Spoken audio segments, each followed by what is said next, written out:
I had a trait, oh, there's my voice. Yep. And then I would do go hair. more. Go more. Here? Oh, yeah. That's really close. Because it's, well, you don't have to pull it just like that. I'm just kidding. There you go. Do you know I had a radio show You did? in college? You didn't put that on your intake form. That intake form, I will be truthful, that my husband and I filled out together drunk in a Delta lounge. Yeah. And not a lot of thought went into it. Okay, well, you know, that would have been I'm glad you're telling me this. Well, now you know. When was this? In college on Tuesday nights, a weekly. So you should be like, this should be 92.3, The Berg. this should be right at It wasn't well listened to, I doubt. But it was fun. But this should be right at home for you. I liked it. So do you remember like how you would announce? Kind of. So- I also was the anchor of the high school news, Gary. That doesn't surprise me. Look at you. WKHS coming at you live. So do the, like, what was your startup for the radio, if you can remember? I'm trying to remember. I know my show was called, WNBC. it was 92.3, The Berg. But I know that it was called Anything Can Happen on a Tuesday night. And it was at 11 o'clock on Tuesdays, which I picked purposefully because that was like the one night I probably wasn't out. I was like, a Tuesday night, I can do a radio show. Right. And I did. And Kevin Luce was my co-host. And actually, I do remember our intro song was Boys of Summer. Do you know how I love that song? I love that song, too. It's so good. It is. Megan Shroy, welcome to the Carrie Croft Show. Thanks for having me. Thanks for being here. Now that I know you're a seasoned vet, I'm even that much more. Right? I'm revved up. Got a face for radio. I am. No, you don't. Actually, I'm thinking you have a voice for radio and a face for TV. You just. Yeah. So let's talk about how we met. Yes. I remember how we met. I We were talking about hiring you. I do remember that. I remember being the back of SOS Clintonville. Yeah. There was a room, like an office back Yeah. there, you and Gretchen. Yep. And we were talking about PR. So I don't remember who connected me with your company, I don't either. but I will tell you, you made an impression because good. I was trying to hire you multiple times. I think there was a couple go rounds. There was. And then, of course, our budget was always like, I know. And I just remember really liking your style. I loved your business model. And I fully believe in this, Okay. that this old way of doing marketing where you have these crazy big buildings and all these expenses. Totally. And then, Yes. people, small businesses like me can't afford, or they think they can't afford. They're like, well, how are we going to do marketing? Yeah. Well, now you have people who work remote. Totally. And you don't have to pay all that stuff. People get that now. 12 years ago, when I started this thing, people did not get that. They were like, virtual? You don't have an office? How does that work? Well, you were like doing COVID before COVID. COVID in 2010. Yeah. 10 years before. Good for you. But yes, we lied our way through a lot of that, not having an office and being all over the country. That really scared people at first. And then we kind of made it our thing. And that was our value proposition for a while. Like, we can tap talent from all over the country. We're not confined, by a city or by a building. And then COVID hit and we're like, shit, we got to come up with a new value proposition. Well, you're like, Ann, told you. Told you. Yes. Told you so. Absolutely. So your marketing PR firm, PR. okay, PR, Yep. is called Approach. Approach. And what I like too is you give like a guarantee, We do give a guarantee. which I've always remembered that. I love that sticks with you. You know, we revisit that all the time and we're like, I don't think Is you should this get rid still of that. working? I think so. Because Yeah. if that was one of the things where I'm like, she's quantifying and she's that confident Yeah. in her relationships and her experience. totally. And it kind of it colors things in. Whereas I don't Yes. remember, I don't even remember any other companies we talked to. So do better out there. What I like about it is PR in general is difficult to measure. I think oftentimes what we're doing are events, stunts, crisis communication, reputation management, credibility campaigns. It's not like we're, driving people to, buy more burgers in a lot of cases. We're PR, we're communications, we're top of funnel. And so that can be very, very difficult to measure. And I think I was sick and tired of seeing, people say, well, we're not buying media. We're not buying an ad, so I can't tell you exactly what you're going to get. We're like, that's kind of BS. We'll say up front, okay, we're going to do X. We're going to get a certain number of stories. We're going to drive a certain amount of traffic to your website. We're going to, work with influencers who are going to kick this much business over to your sale. And there are metrics that you can measure. there's a lot of bets that we can place that are pretty safe. And so that's why we do that. We say, you know what, we can measure this. Let's just promise it up front. Yeah. Do you per company, you say, okay, this is what we're looking at, and so Yep. these are the metrics we feel comfortable with, Yep. and you pull out of just the In our exact. first 30 days, we put together a scorecard and we say, ultimately, what are we trying to do as a business? Because I hate when PR gets like put in this lane. And we say, what are the business goals? What are we trying to accomplish overall? Let's marry comms strategy up to that. And then in our first 30 days, we build a scorecard, customized to the client. We put KPIs in it, and we guarantee that we meet them. And if Or you we don't, work for free until we do. oh man, good for you. You know, You had some hungry we don't days. really have to cash in on that. Probably not. We're good at what we do. You are, but you never know. Like maybe there's one KPI where you're like, well, this one's not going too well. Whose You idea know was what, this? though? It gives us an opportunity, if we are off track, to then talk to our clients Yeah. and say, we're not tracking here. Something's not working. So we either need to pivot strategy, we're going after the wrong media, we don't have the right influencer partners here. Something's off. So let's tweak it now. So yes, it holds us accountable. It holds our feet to the fire. And our clients really like that, right? Because we're reporting on this every single month. But really, it's just our way of tricking the client into talking to us up front about Yeah. what success looks like. Because the worst case scenario as the agency is like, you're like, we are kicking ass. Like, we're hitting like, this is successful. This is working. And then we get to the end of the relationship and they're like, we really thought we wanted X. And it's totally different. So it gets us all on the same page. Yeah, I love that. Yeah. Okay, so there have to be, being in PR and like, handling crises. Yes. And so in that brain of yours, and I'm not even saying you have to pull out like a crisis, Okay. but what have been, whether it's like celeb, like what can you Yep. share with my voyeur I love mind? it. Everyone likes the crisis stories, and it's the one thing I really can't talk about Right. because, again, you're coming into cleanup, and that is a lot of what we do.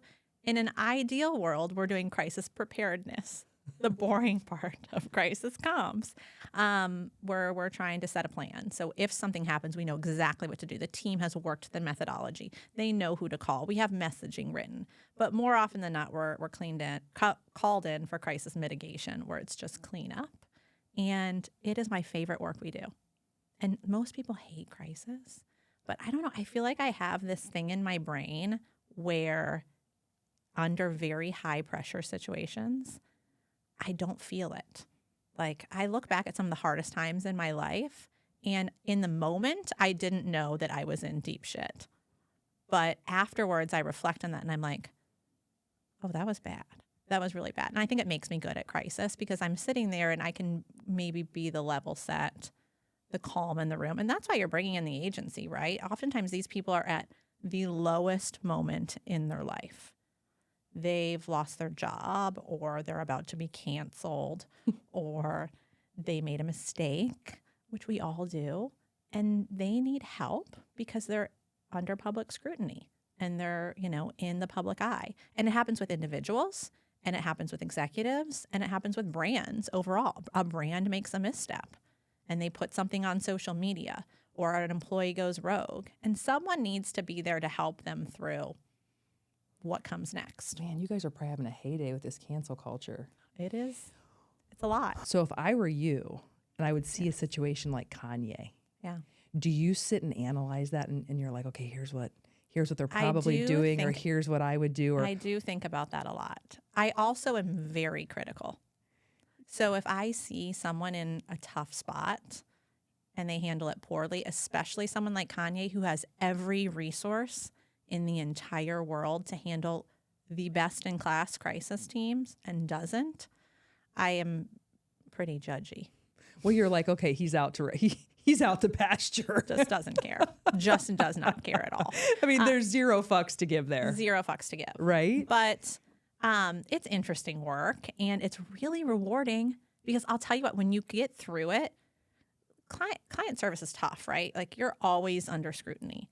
You're always under the microscope about, are you delivering enough ROI? Did we do enough? Did we deliver on every promise that we made? But so clients can feel hard, right? It feels sometimes thankless. In crisis work, and if you can get someone through the other side, they're with you for life. I mean, have people write, you never have clients write a thank you note. And like they'll pay their invoice with a thank you note.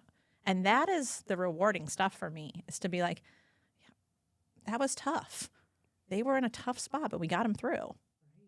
So I like it. The celebrity stuff, I do have more interesting stories, but Let's have it. The crisis work. Give me one. Give me something. I have a lot of like, especially my younger days, because I was a big agency, so there's big budgets. So you're working more with celebrities. Lots of like late nights and drugs and cleanup there. But my most memorable celebrity story is actually with Sierra. We were working on McDonald's campaign, and we decided, it was right when Sierra was like an early part of her career, kind of making it big. We're going to put her in a drive-through and not tell people. Like, she was just going to be like serving, I think it was a McSkillet or some new McDonald's breakfast sandwich. And she had just had a baby. And so she comes, and we're in the Rock and Roll McDonald's in Chicago, and she forgot her breast pump. And she didn't have the baby with her, so she needed to pump. And I was like the lowest man on the totem pole. I was like 22. I didn't even know what a breast pump was. And they were like, Megan, Sierra needs a breast pump, and she needs it in like the next 20 minutes. And you're downtown. You're not like by a Babies R Us or a Target. And so I was literally sweating in high heels and like a business dress, because that's what we wore back in the day. I'm sure Sierra was like, who is this? And I was sprinting down LaSalle trying to find a breast pump. And I came back with like a, do you remember like the non-electric handheld? And she was like pissed. Nice. But she wasn't thrilled with my breast pump search. This reminds me of the time that I milked my friend in the porta potty at the Ohio State tailgate. We've all been in desperate situations. Molly Barrington, if you're out there, you're welcome. With children. Gosh, that's the worst. I mean, having kids, it's just... Mm-hmm. It's something, it's not right? right what happens to your body. It's not fair. Speaking of having kids. Yes. So how many do you have? I have 3. You have 3 kids. Let's talk about these babes and how they've rocked your world. They have... Ages and names. Anna is 11. Tommy is 7. James is 5. So, like, we're in the thick of it. Mm-hmm. What's your hubby's name? Brent. Brent. Yes. Hi, Brent. Hi, Brent. I hope you're having fun in New Orleans. I don't sense anything there, Brent. Don't worry about it. Have a blast. So much fun this weekend. I got it. Hey, get all the necklaces, you big dick. Someone was like, is it Mardi Gras? I'm like, it better not be. Is it Fat Tuesday? He is in New Orleans with his brother right now. They're probably having zero fun. 0. Let's be honest. And I'm doing dry January. So am I. Oh, how's it going for you? Hey, girl. I was up at 4 a.m. this morning. You're just ready to rock. I was ready to rock. I'm like, who wants to party? Totally. Who wants to party? You're in like that euphoria stage of dry January now, where you're just like, God. Yeah. This could crush us. Someone on my team told me, actually, I was in Chicago. We were taking clients out for drinks, and I was like ordering a mocktail. And she was like, oh, dry January is only for old people. Wah, wah. And I was like, excuse me? And she's like, yeah, like, we're sober curious all the time. Oh, good for you. Yeah, Like this. Okay. Bye. Bye. Okay. So before I go, I have some more questions about the family life, but I want to go back to something that you said a moment ago, when you said that when things get super icky or high pressure, that you kind of, whether it's zone out or not, you're able to sort of be a calm in the storm. And you said some of the hardest times in my life. Yes. So what is in your life, if you had to say the hardest thing that you've had to deal with? That's a tough question. I feel like there's been there's been hard situations at home. There's been hard situations in my marriage. There's been certainly hard situations at work. So it's hard to like stack rank those, because I feel like they're different. Let's go for one. Just pick one right out of the hat. I mean, I would say COVID was really, really hard to own a business. We are outsourced marketing. Think about when the world shut down. I have a team of 30-some people. Within a week, 76% of our clients had put their contracts on hold. I feel like there was a moment that week, that March 13th, 14th, 15th, where I was like, this is it. I've built the ship to wreck. How do we get through this? And I do remember it was a Friday afternoon, and I had back-to-back one-on-ones with every single person on my team to be like, we don't have work right now. And like in that moment, especially after building a business, and at that point for 10 years, that was a low for me personally, mainly because I have such accountability to my team. This is their livelihood.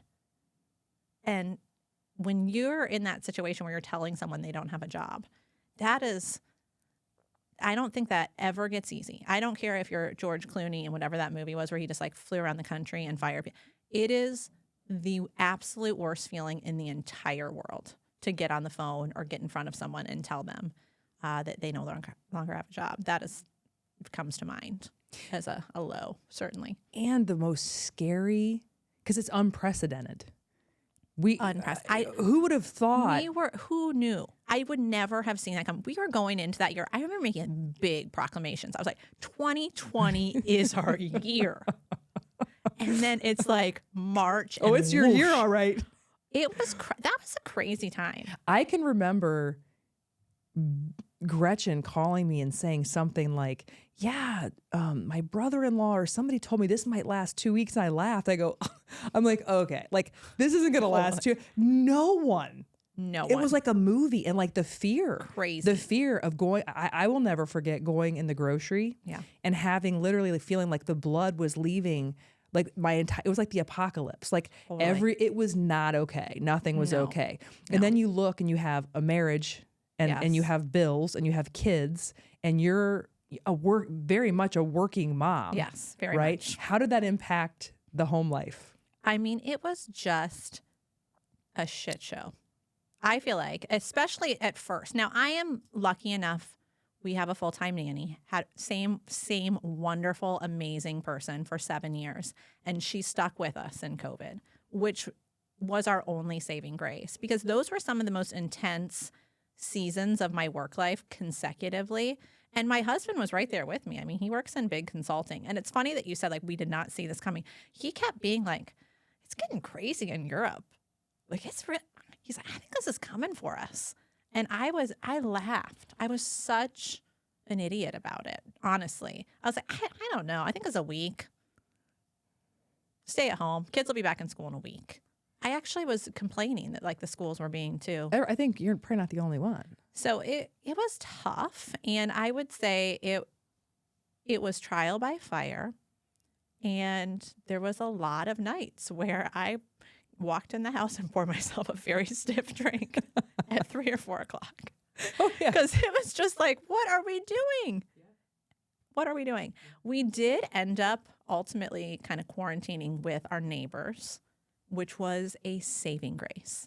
And we weren't even that close with them going into COVID, but by proximity, I worked out with the mom. And so we were running together anyway outside. Is this Leslie? Them. It's Leslie. Mm-hmm. Hi, Leslie. Hi, Leslie. And so we were working out, and we were like coming home from a run one day, and I was in a dark place because of work. And she's like, do you want to just bring your family over and have some drinks? And that was it. And then we spent literally every weekend with them for a year. Well, I think it was a lot of people say, and then you're like, are we allowed? We're not allowed to see each other. It's like, it was, because there was so much judgment too about seeing people. But when you have 3 little kids, they got to work out some energy, and it can't just be with mom and dad. So like having them to be like, go outside and play. Oh yeah. Go next door and get. I mean, the anxiety just thinking about COVID is like, I can feel it. Yes. I'm very happy to be beyond that season. We survived. Gosh. Are you a high anxiety person by nature? I'm not really. I don't really struggle with anxiety. I struggle with stress, like work stress. Like I'm a terrible sleeper. I will be up like running through presentation decks in my head. It's so annoying. But I don't get like the panic. Thank God. Because so many people do. So having such I want to call it a big job, or a job that takes up so much of your space, which I can relate to. You can. And being a mom and a wife. Yes. Do you how do you balance all of that? And like where where does it kind of hit a tipping point? Because, your husband's working full time. Yes. You're working full time. And someone has to be doing like the traditional house stuff, which I know you have a nanny, but still. And that falls on mom. The invisible load. Now, unless is your real. husband is different, I think most of the time the expectation is that you're going to be handling this and that and that. You know what? We have spent a lot of time in therapy and outside of therapy talking about the business of running our house, because that is real. And I look all the time at some of my male counterparts who have these amazing stay-at-home wives, or my friends who stay at home, and they are all over it. They're room mom.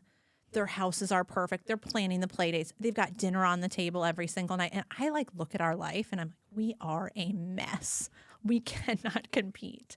But without, I would say, having that plan for running the house and dividing up labor, we would never still be married.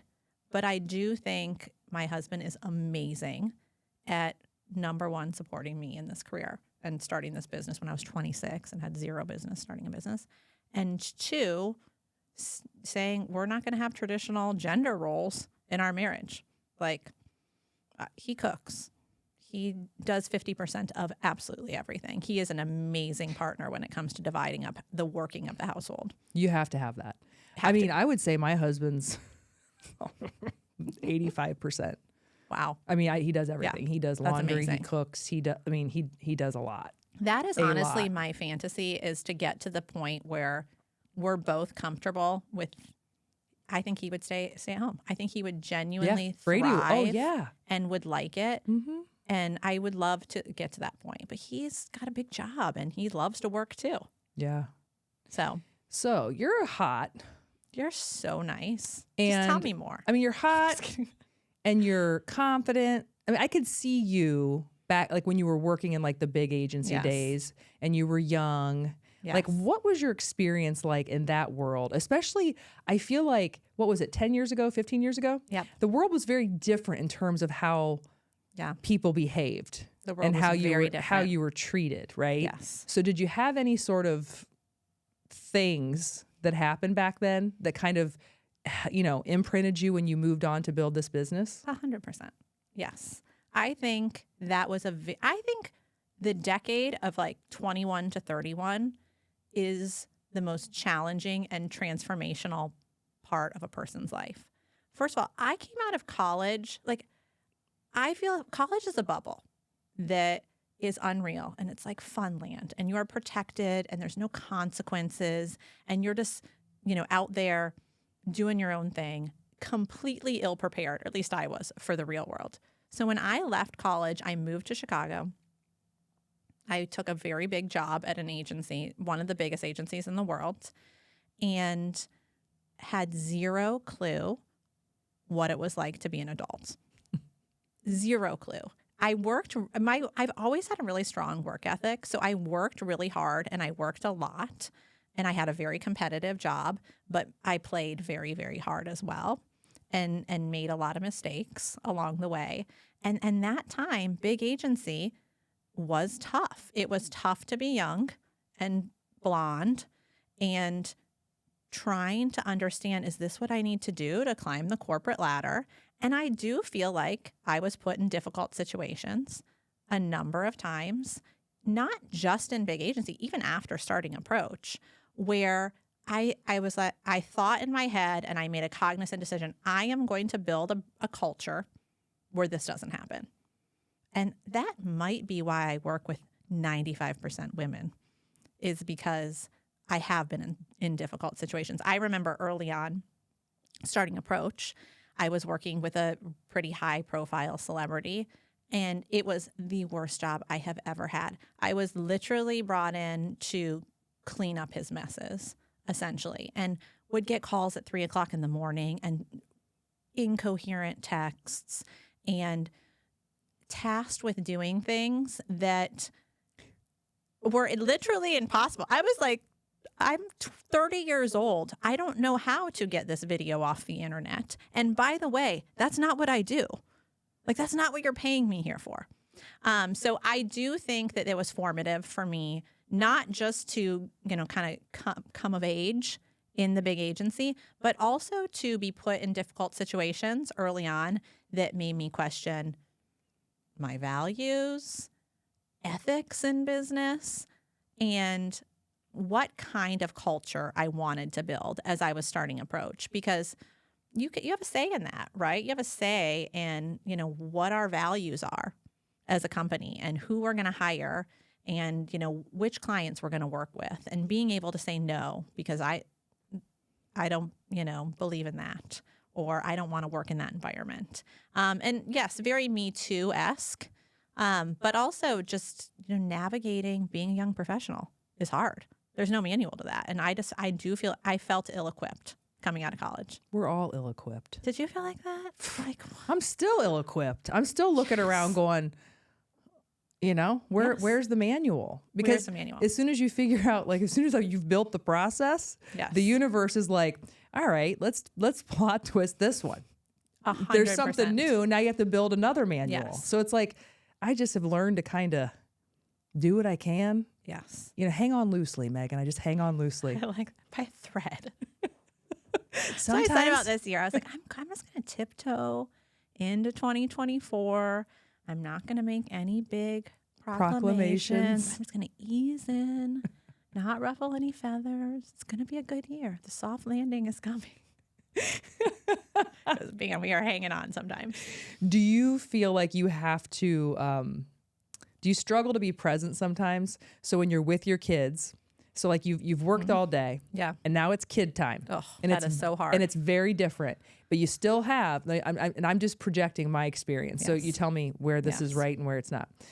So I still have 12 things that need done because you don't have a job where it's like, okay, you punch in, you punch out, you don't think. No. So you're constantly sort of tying up loose ends. So you're battling with yourself. Where you're like, okay, right now Dane really wants you to build a fort, or he wants to do the marble run, right? Yes. And you've got so do you struggle with being present?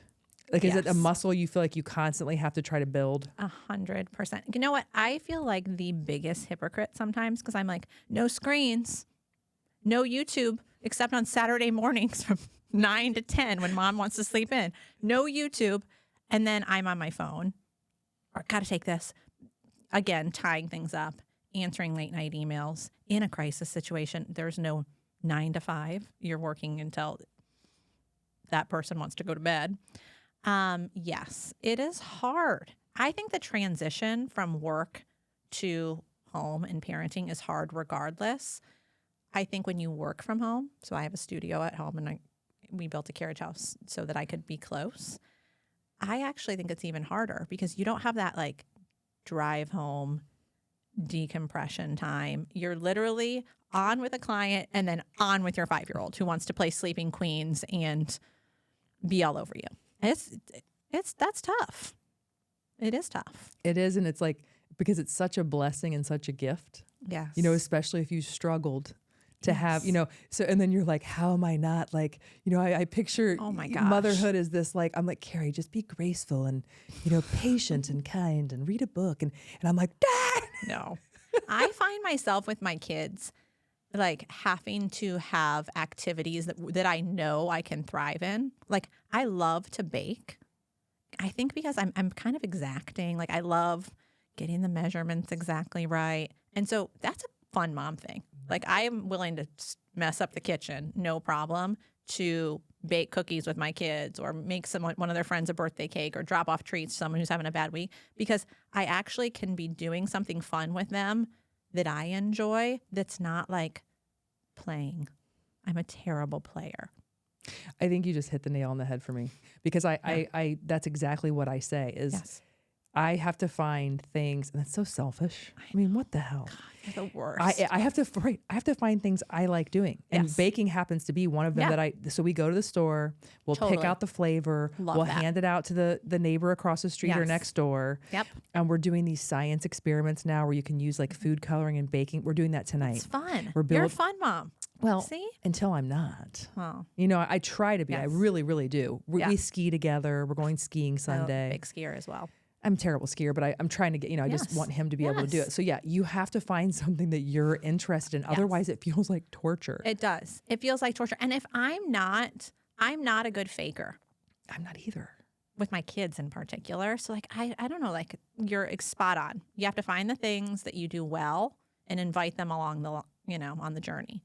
Now, were you very planned out? Like when you got married, you're like, okay, now we're going to have 3 kids, and then you get pregnant right away and everything goes great. Like, were you like a textbook? Not really. I got married. First of all, I dated my husband for like 1 second before we got engaged. And I was a child bride. I say all the time. I met him and it was like, boom. I knew that I wanted to marry him. And we literally dated for maybe 6 months and got engaged. So I did not want to have kids right away. I was much more like, we should probably get to know each other. How old were you when you got married? 25. Oh, yeah. You're a babe. Babe. And so we took some time before we had kids, which was, I'm so thankful for that period in my life where you just had only yourself to worry about. Sometimes I'm like, what did I do? Like I worked out at night sometimes. I cooked dinner. I ate sitting down. It's crazy to me to think about that period. And then my husband's older, and he very much wanted to start having kids. And it took me a little bit of convincing. I always knew I wanted a family, and I thought I wanted a big family, 4 or 5 kids. And then I had my daughter when I was 28 or 29. And then we struggled to get pregnant with our second. And so we have kind of a gap between my daughter, who's almost 12, and my son, who's 7. We had a couple miscarriages. And I thought maybe we'd have one, or we'd adopt or do something else. And then worked with actually Dr. Shepherd, who you know. Shep dog. Love She's her. the common thread to so many vaginas. She is. And she delivered all of my babies. Who has their OB deliver all their babies? I did. I'm telling you, Shep dog is the And queen. she got me through some tough times. And when I saw her on your show, I was like, oh, of course they're friends. Mm-hmm. You see her and you're just like, no, she's literally the best. She is the best. She is the best. So then we ended up having our boys like pretty then in short order, because at that point my husband was like, if we're going for 3, we got to go now because I'm getting old. Well, he's not too old. He's out partying in the. He's not too old. I give him crap about being older, but he's really not that old. You said that you travel like every month. Let's talk about this. I try to not be in Columbus every month. Really? So okay, I love Columbus. I know. I get it. But give me sort of your schedule. Like, what's your schedule for the next like 4 months? Where are you going? What are you doing? So I can just live vicariously through you. It. So actually, in 2 weeks, I'm going to St. Lucia for a week. Very much looking forward to that. We actually have a little investment property on St. Simon's Island, which is off the coast of Georgia, I was in a weird place in COVID, if you didn't get that from the interview earlier. Right. I decided I was going to build a house in Georgia. So we have that place that we're going to go to in March. I'm sure we'll go somewhere in April. We're planning a big trip to Japan right now. Really? The whole family? Nope, just my husband. Just the 2 of you? Yes. When are you doing this? I think we're going to go at the end of the summer. So whose idea was like, did you guys like, were you drunk and you like put like stuff in a hat and you're like, let's go to, how do you decide on the location? I have a big birthday coming up, 40. And we're going to Italy for my 40th next year. And we were just in Europe last year, and we're kind of thinking about maybe going to France for like we tried to do a week, just the 2 of us, like a big trip, just the 2 of us every year. So we were going to do that. And he was like, we are more exciting than this. Like, we can't just go to the same places over and over again. And so he's like, let's go somewhere else. Let's go to Japan. And so we're like, okay, but now we're going to Japan. So what's on the docket? I love Japanese food. Love it. I actually just had what I keep claiming is the best meal of my life, which is really saying something, in Chicago at a new Japanese restaurant called Miru. If you're in Chicago, highly recommend. Just like sushi and rice, meat dishes, like all that is my jam. So I'm going to eat a lot. I hear the shopping is amazing. I hear the spas are really great. Did you watch Schitt's Creek? Yeah. I mean, I love that show so much. And Dan Levy loves Japan and like talks about it all the time on his Instagram. So I'm basically just going to do whatever he did. He's so cute. Because I feel like we'd be friends. He's so cute. I think he's so handsome. Really handsome. I think so too. And what's funny is I don't do sitcoms. Yeah. And everybody was asking me, I'm like, I'm not going to watch this show. And my dad, even my dad, and I was like, how did they like convince my dad? Because it's crazy. Well, then I watched it and I saw the dynamics and the characters, and I was just like a hook, line, and sinker. I loved that. And it was like the kind of television I like, which is light. Mm-hmm. My husband loves True Detective. Do you watch that? No, I only watch well, that's real, right? Is True Detective real? No, it's like on HBO. No, it's like there's a different crime. They just started a new season. I'm into Dateline, 48 Hours. Like I'm a heavy hitter murder mystery girl.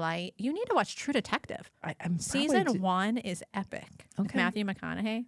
Oh, if he's in it, yeah, I probably would watch that. Oh my gosh, it will haunt you. Good. That's what I like. It's really weird. They're gonna be your big takeaway. Okay. Is you're gonna watch the show. All right. I'm more of like I feel like I'm so intense all day that when my kids are in bed and I put TV on, I want it to be like mindless. Now, mind you, I will mix this in with the Real Housewives. Totally. I'm obsessed with the Real Housewives. Did you get into Salt Lake City? No, it's shocking to me that I didn't, because I feel like I follow every Salt Lake City influencer on the planet and I didn't watch, but it's on my radar. I just haven't. I'm maybe saving that for like a long trip. I'll binge it. Well, it got really good. Yeah, so I would have given them like a 4. The finale was like a yeah. I would have given them a 4 on a scale of 1 to 10. Like that would be one that I would kind of turn on and off. Totally. But then when they had like, what is it, Reality Vaughn, whatever that fake, they took it up a notch. Epic. I heard epic at the end. It was really it's good. On my radar. Yeah, I'll go there. That's the kind of TV I watch. It's really bad television. I love it. All right, let's circle back around to approach before we go. Okay, so who's your ideal client out there? So, and how do you market yourself? I think we are absolutely best at working with executives. So executive visibility is our jam. And that looks like a lot of different things. It looks like coming in and working with a CEO that doesn't have, a big online presence. They're not in the media. They're not putting content out. They're not speaking on the stages that they want to be speaking on. We're really, really good at putting executives on the map. Great at it. And then on the flip side, and our more consumer work is going to be your traditional PR, and that's influencer engagement, social media, media relations. And we get to work with, that's the fun stuff, where we're working with like Crate & Barrel, where they're influencer agency of record, where we're managing, all of their big partnerships, and then we're, putting digital ads behind that content. It's fun because it's all so different. And, you're either doing a crisis, or you're working with a high profile executive put out content, or you're helping Crate & Barrel sell kitchen islands. It's something different every single day. And that's why agency is cool. I always say to people who are marketing grads, who want to talk and understand like what path to go down, go to the agency, because you're going to get a little taste of everything under the marketing umbrella. And then you can figure out what you really like and you're good at. So that is us. And now, are you out there fit? Like, does most things come to you now at this point because you're so credible and you've been around for so long? So we do get a lot of business on referral, but I always say to my team, you can't grow just on referral. That doesn't work. Like there is a new business game, and that involves being out there and meeting people and talking about your work. And for, our sales team, pounding the pavement and making connections and making calls. And it's the least sexy part of business. Like, no one likes to talk about sales, but it is integral to growing a business. And I actually love sales. I would say 70% of what I do is business development, because I like coming in and saying like, okay, Carrie, like, what are your challenges? Like, why is business slow? Or why is this location underperforming? Or who is the target audience that is choosing someone else over you? Because that's where the creativity comes, in, and we can say, here would be something fun to try. Let's, do this off the wall campaign, or this stunt, or, this ad buy to solve that problem. I like that stuff. Yeah. I wonder if I'll get you like 2 leads. I wonder how this will convert. Oh my goodness. My goal is for you to get about 2 to 5 leads from this.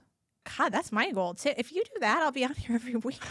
Girl, you come back. I'll tell you the celebrity stories, the crazy stories. All right, we can work something out. We can work out a trade. I love it. You tell, I bring you executives. It's like that show where they eat the food. Yeah.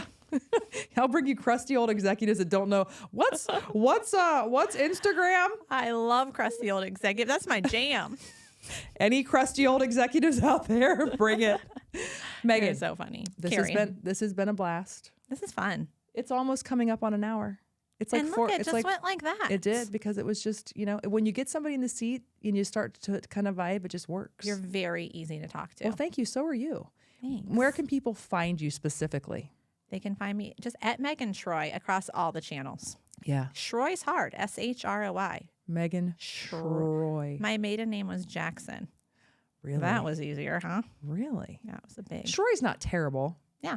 So at Megan Shroy or at Approach Marketing. Approachmarketing.com. You got it. All right, girl. Well, thank you so much. I appreciate Thank you for having me. And if you're still out there following your girl, follow me on YouTube, Spotify, Apple, or wherever you get your podcasts. And until next time, keep moving, baby. I love it. You're so good at this. Fun.